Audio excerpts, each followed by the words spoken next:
Ça fait 3 jours que je suis arrivé à Da Nang, au Vietnam. En faisant des recherches sur ce que je pouvais faire, je me suis rendu compte qu'il y avait un marathon. Mais le souci, c'est qu'il a lieu dimanche et on est samedi. J'ai pas eu le temps de m'entraîner, j'ai pas eu le temps de prendre mes billets. Les inscriptions en ligne sont fermées. Donc ce que je vais faire là maintenant, ça va être d'aller directement dans leur point d'information et voir si j'ai moyen de prendre ma place et de courir demain un marathon sans préparation.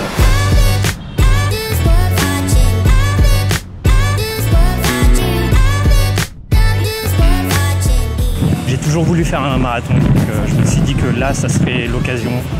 En plus, dans une nouvelle ville, en Asie, ça va être incroyable. Là, plus je marche et plus je suis motivé pour le faire, donc j'espère vraiment que je vais pouvoir m'inscrire.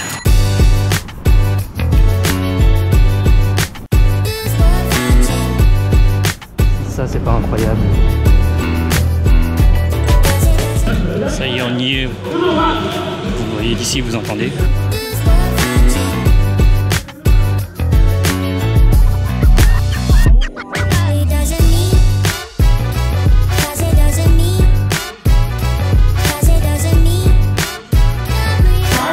Les gars, je sais pas dans quoi je me suis embarqué. Je vais faire le marathon, putain de merde. Ça y est, je suis inscrit. Je vais courir 42 km. Marathon de Da Nang. Je pense que je me rends pas compte du délire que c'est. J'ai jamais fait un marathon de ma vie et je suis pas du tout entraîné pour ça. Mais il faut bien se lancer. Hein. J'ai dit que je le ferai un jour. Ben, je le fais aujourd'hui. Enfin, je le fais demain plutôt.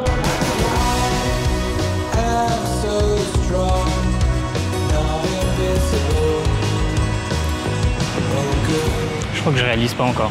Je suis arrivé il y a 3 jours. Je suis parti tout seul à Da Nang pour faire ma vie. Et demain, je vais courir 42 km sans entraînement. Je crois que je réalise vraiment pas ce qui m'attend. Et la difficulté de ce que c'est un marathon. J'ai déjà fait un trail de 20 km, un semi-marathon. Mais là, ça va être un marathon, donc ça va être le double de ce que j'ai pu faire avant. Je sais pas trop ce que ça va donner. Le but, en tout cas, ça va être de le finir.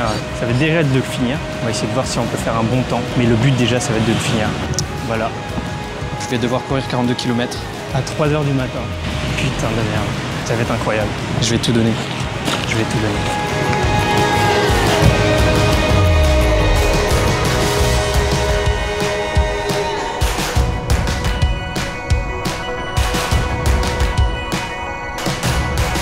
J'étais en train de chercher quel était un bon temps pour un marathon. Et je suis tombé sur ça. Combien de temps faut-il se préparer pour un marathon? Il disent environ 8 semaines. Bon, 8 semaines pour un coureur expérimenté. Pour un débutant, ils disent que le but, c'est de finir la course. Mais bon, on va essayer de faire un bon temps quand même. Ok, ici, ils disent que le temps médian sur un marathon est de 4h17.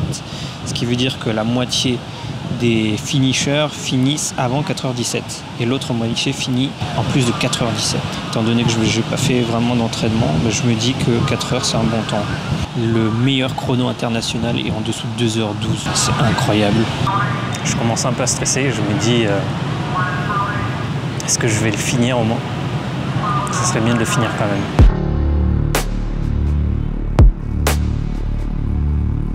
De marcher pour aller manger et rentrer chez moi pour aller dormir parce que faut que je me lève vers 2 h du matin. Je fais que penser au marathon. Je stresse parce que je sais pas à quoi m'attendre.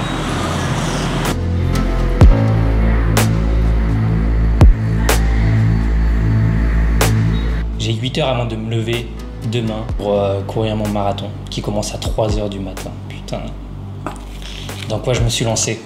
En fait, ce qu'il faut savoir, c'est que ça va être mon premier marathon de ma vie. 42 km, sans entraînement surtout. C'est-à-dire que la dernière fois que j'ai couru, je m'en souviens même plus. Ça doit faire plusieurs mois que je n'ai pas couru. Dans tous les cas, je dois finir ce marathon. Au mieux, je fais 4 heures, mais je pense pas que je serai aussi chaud. J'ai pas eu assez d'entraînement. Enfin, j'ai eu aucun entraînement en fait, donc... Ok, j'ai pas eu d'entraînement, c'est mon premier marathon, mais je pense que je suis suffisamment en forme. On va voir ce que ça va donner. Bon, il est 18 h 20. Je vais aller me coucher. Toujours aussi stressé. J'espère que je vais quand même réussir à dormir suffisamment. J'espère que je vais réussir au moins de finir la course. Ça quand même, il faut que je finisse la course. Même si j'y vais en rampant, je la finis cette course. On va voir ça. Allez, bonne nuit. Il est 2 h du matin. J'ai presque pas dormi. Je sais pas si c'est à cause du stress, mais ça va être compliqué.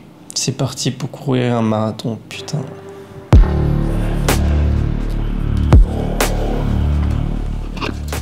Est-ce que je suis vraiment prêt?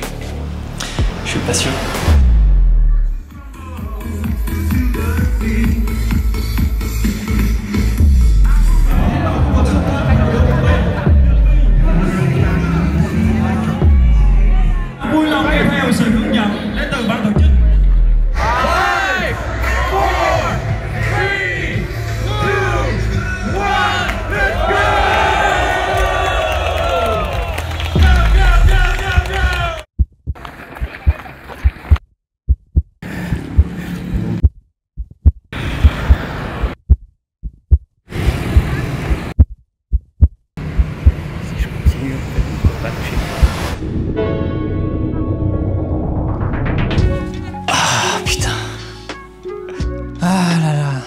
C'était vraiment très difficile. Je pense que je me rendais pas compte de la difficulté que ça allait être et que j'y allais un peu naïvement finalement. Non, tu ne peux pas courir 42 km sans préparation. C'était rempli de galères. C'était vraiment de la pure souffrance pendant tout le long.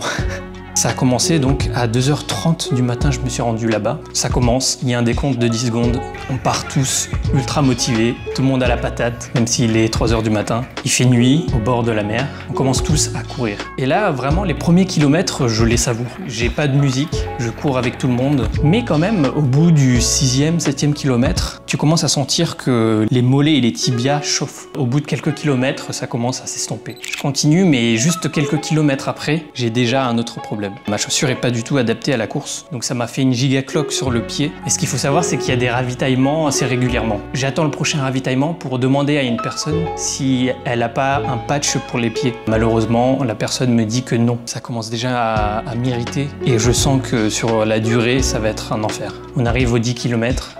L'irritation devient une douleur. J'ai vraiment mal aux pieds. J'avais pas prévu ça, mes chaussures c'est vraiment de la merde. Ça commence à devenir de plus en plus difficile. Mais je continue, je lâche rien. 10, 11, 12, 13, 14, 15. J'ai qu'une hâte, c'est d'arriver aux 20 km. Le souci c'est que c'est surtout en fait la cloque au pied qui me perturbe le plus. Et musculairement, je commence à sentir la fatigue arriver. Mais bon, pour le moment, tout va bien. On continue, 15, 16, 17, 18, 19, 20e kilomètre. Mon mental s'est habitué à la douleur de mon pied et je commence à ignorer la douleur. Donc elle n'est pas du tout partie, mais je dois finir cette course, j'ai pas le choix. Et là on arrive au 21e kilomètre. J'ai seulement fait la moitié du marathon et il me reste encore la même distance à parcourir. Mentalement c'est très dur. Bon, physiquement c'est compliqué, hein. Je commence à sentir de plus en plus les douleurs musculaires. Je sens que les crampes vont pas tarder à venir. Je suis vraiment dans le mal. Je suis vraiment dans le mal. Là, les ravitaillements se font de plus en plus longs. Je m'oblige à courir jusqu'au ravitaillement et je me permets de faire une pause à chaque ravitaillement. On est au 26e kilomètre. Il me reste encore 16 km à parcourir. Mais je continue. 26, 27, 28. J'ai réussi à tenir en courant jusqu'ici, mais on arrive à un point où je peux vraiment plus courir. Si je continue, en fait, mon corps va lâcher. Je suis obligé de marcher. Je voyais un point là. Devant moi. Je commence à marcher, kilomètre après kilomètre. Mon corps se remet un petit peu, je vois plus de taches, je me ravitaille. Là, je me sens mieux, donc je me remets à courir. Sauf que là, le souci, c'est que tous les 100 mètres, j'ai des crampes qui viennent. C'est vraiment pas une bonne idée de s'arrêter pendant la course parce que les muscles refroidissent et les crampes arrivent vraiment plus rapidement. Plus on avance et plus les problèmes commencent à venir. À tous les ravitaillements, ils proposaient de l'eau, mais aussi une sorte de limonade gazeuse sucrée. Tout du long du marathon, jusqu'ici, je prenais des verres un peu au pif. Je savais pas si c'était de l'eau ou de la limonade, donc j'ai dû boire peut-être moitié d'eau, moitié de limonade. Le gros problème pour moi, c'est que je supporte pas le gaz. Ça me fait des remontées de gaz.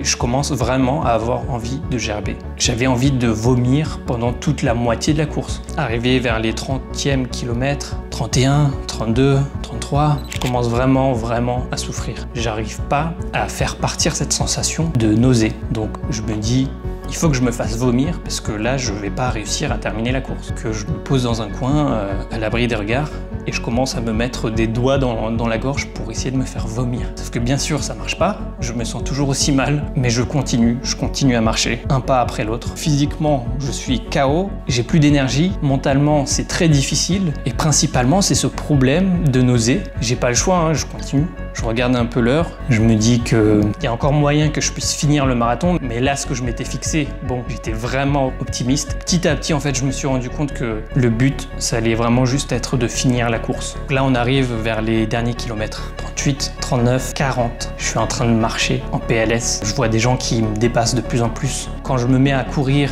même légèrement, j'ai de plus en plus de nausées. Je continue. Là, tout est dans la tête. Il faut juste que j'arrive à penser à autre chose que cette putain de nausée. Et en fait, c'est interminable. Tout mon corps n'est que souffrance. Là, je souffre énormément, mais il me reste que quelques kilomètres. Mon corps va pouvoir se reposer. Je vais pouvoir bien manger. Je me dis pas que je dois faire un meilleur temps ou quoi que ce soit. Je dois juste finir la course. Je peux rien faire d'autre que de marcher. J'essaye de marcher de plus en plus vite. Je me remets à courir de temps en temps, mais c'est juste horrible. Et là, on arrive au dernier kilomètre. 41 kilomètres. Je me sens à la fois libéré, mais en même temps, je me dis 1 kilomètre, ça me paraît vraiment énorme parce que je suis vraiment dans l'état le plus douloureux dans lequel j'ai été jusqu'ici. À sec, j'ai encore cette sensation de nausée qui ne part pas du tout.